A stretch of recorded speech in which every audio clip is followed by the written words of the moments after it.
15 August సందర్భంగా ప్రధాని మోదీ కీలక ప్రకటనలు చేశారు. దేశ యువతకు మోదీ వరాలు కురిపించారు.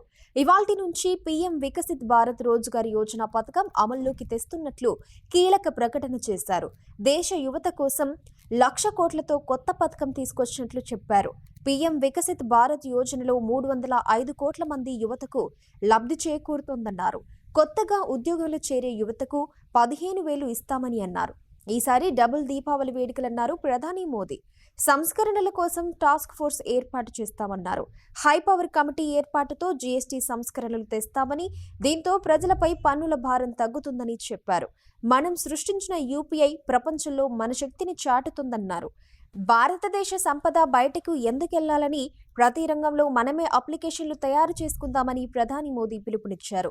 ప్రపంచానికి ఫార్మా క్యాపిటల్గా భారత్కు పేరుందని అన్నారు. వ్యాక్సిన్ల తయారీలోనూ మనం సత్తా చాటుతున్నట్లు చెప్పారు. ఇది ఐటీ యుగం, ఆపరేటింగ్ సిస్టమ్ నుంచి ఏఐ వరకు అన్నీ మనవే కావాలని ప్రధాని మోదీ స్వాతంత్ర్య దినోత్సవం సందర్భంగా అన్నారు.